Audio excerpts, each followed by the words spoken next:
Halo semuanya, selamat datang di podcast kami. Hari ini kami akan membahas tentang pengolahan pariwisata. Seperti yang kita tahu, kini pariwisata di Bali semakin berkembang besar, tetapi di balik itu ada banyak orang-orang yang terlibat di dalamnya. Saat ini saya sedang dengan beberapa orang yang menjadi alasan dan yang melatari belakang berkembangnya pariwisata di Bali sampai sebentar sekarang. Silakan, boleh memperkenalkan diri dulu. Perkenalkan, nama saya Danu, saya merupakan pengelola dari salah satu destinasi wisata di Bali, Pantai Kuta. Pada podcast kali ini, saya punya beberapa pertanyaan. Tapi sebelum masuk ke poin utama, gimana sih perkembangan pariwisata di Bali? Kini perkembangan pariwisata di Bali semakin berkembang pesat ya. Setelah dulu sempat ditutup karena lockdown, kini pariwisata di Bali kembali bangkit. Malahan kini menurut data pada 2023 pada bulan Mei lebih tepatnya terdapat 300.000 turis asing yang datang ke Indonesia. Kini juga telah dibangun banyak villa-villa baru, banyak hotel bintang 5 baru, dan banyak restoran-restoran baru yang tentunya menunjang dan menjadi pendorong majunya industri pariwisata di Bali saat ini. Oke, bagaimana sih perkembangan pariwisata di Ende Flores? Sektor pariwisata di daerah Ende Flores itu pada 2023 guna meningkatkan daya saing dan menarik minat kunjungan wisatawan. Aspek pertama, kami fokus pada pelaksanaan event promosi pariwisata pada 2023 ini. Kepala Dinas Pariwisata Kabupaten Ende Martinus Satben ketika dihubungi dari Kupang, ia mengatakan hal itu berkaitan dengan pembangunan sektor pariwisata yang menjadi fokus pemerintah Kabupaten Ende Pulau Flores di tahun 2023 ini. Martinus menyebutkan sejumlah kegiatan promosi pariwisata akan digelar di Ende selama tahun ini, yaitu Festival Budaya Tradisional, Parade Pesona Kebangsaan, Festival Kalimutu, Festival Para Layang. Oke, jawabannya bagus. Sekarang, apa sih rahasia dari berkembangnya pariwisata di Bali? Alasan berkembangnya pariwisata di Bali tidak luput dari peran para pemuda yang ikut mempromosikan destinasi-destinasi wisata yang ada di Bali melalui platform sosial media. Saya rasa kini platform sosial media juga merupakan salah satu platform marketing paling efisien karena dia dapat mencangkup banyak orang bahkan sampai ke mancanegara, sehingga lebih mudah untuk menarik turis-turis asing ke Bali.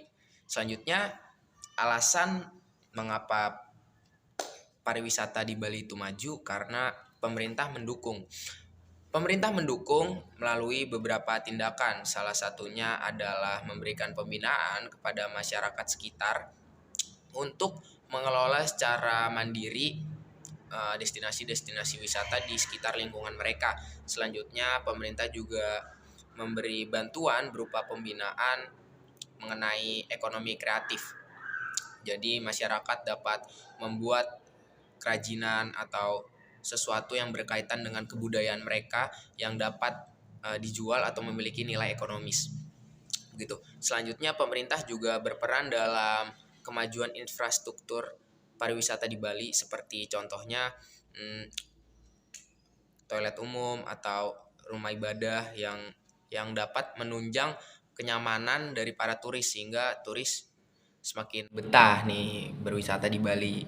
Selanjutnya, Bali juga memiliki beberapa masalah nih di bidang pariwisata. Salah satunya adalah ketimpangan.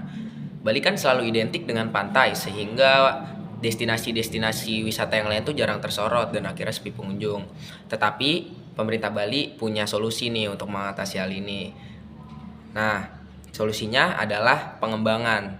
Pemerintah Bali sudah melakukan beberapa pengembangan seperti pengembangan budaya spiritual, pengembangan wisata kuliner, pengembangan wisata olahraga. Jadi Bali tuh nggak hanya terfokus atau hanya memamerkan atau menjual pantainya saja, tetapi banyak hal loh di Bali yang dapat dijadikan sebagai objek wisata seperti itu.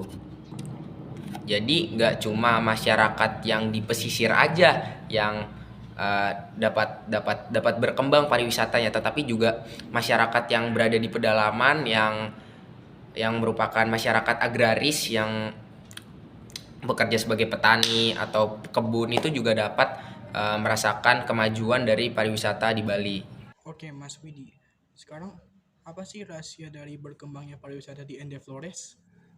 Jadi rahasianya perkembangan pariwisata di Ende Flores adalah perkembangan pariwisata adalah memperbaiki sarana dan prasarana yang ada di Ende Flores serta menjaga kebersihan di daerah tempat wisata dan memberi pelayanan yang baik terhadap wisata yang berkunjung. Bagus. Sekarang bagaimana sih cara pengolahan pariwisata yang baik? Pengelolaan destinasi wisata yang baik ya dengan mengajak seluruh komponen masyarakat untuk ikut terlibat dalam perkembangan destinasi wisata di lingkungan mereka. Kita harus mengajak masyarakat untuk ikut terlibat. Dengan cara apa? Dimulai dari memberi pelatihan kepada mereka untuk menjadi pengurus atau pengelola tempat wisata di lingkungan mereka. Oke, sekarang menurut Mas Widi, adakah cara pengelolaan pariwisata yang baik? Cara pengelolaan pariwisata yang baik di Ende Flores yaitu upayanya yang pertama memenuhi kebutuhan manusia, yang kedua peningkatan mutu kehidupan, yang ketiga peningkatan sumber daya manusia dan alam, serta upaya untuk mempertemukan kebutuhan manusia antar generasi dan wilayah. Bali, menurut Mas ada gak sih destinasi-destinasi wisata yang gak kalah menarik dan wajib dikunjungi? Ada dong pastinya, Indonesia nggak mungkin kok kekurangan destinasi-destinasi wisata yang menarik. Ada banyak destinasi wisata di Indonesia yang nggak kalah dari Bali. Beberapa diantaranya ya Raja Ampat, Labuan Bajo. Labuan Bajo itu bagus banget loh. Labuan Bajo itu di sana dekat juga dengan Pulau Komodo. Di situ kita bisa melihat hewan yang cuma ada di Indonesia yaitu komodo. Selanjutnya kita juga bisa melihat pantai yang warnanya pink. Di situ ada pantai yang warnanya pink. Unik banget ya. Selanjutnya juga di sana kita bisa naik kapal pinisi dan berkeliling pulau-pulau kecil di sekitar situ. Suasananya asri banget dan ya dipenuhi dengan bukit-bukit kecil. Bagus banget pokoknya. Selanjutnya juga di sana airnya biru, enak banget buat berenang. Oke, sekarang menurut Mas Widi, adakah destinasi-destinasi wisata yang baik yang jauh lebih baik daripada Ende Flores? Ada destinasi yang lebih menarik di Pulau Ende Flores yaitu ada di Danau Toba di Sumatera Utara, terus di Gunung Semeru di Lumajang Jawa Timur dan Gunung Bromo yang berada di Jawa Timur juga. Oke, terima kasih atas kehadirannya Mas. Semoga podcast kami dapat bermanfaat di hari-hari selanjutnya dan semoga semua ini sangat bermanfaat bagi semua penonton yang menonton podcast kami. Sekian, terima kasih.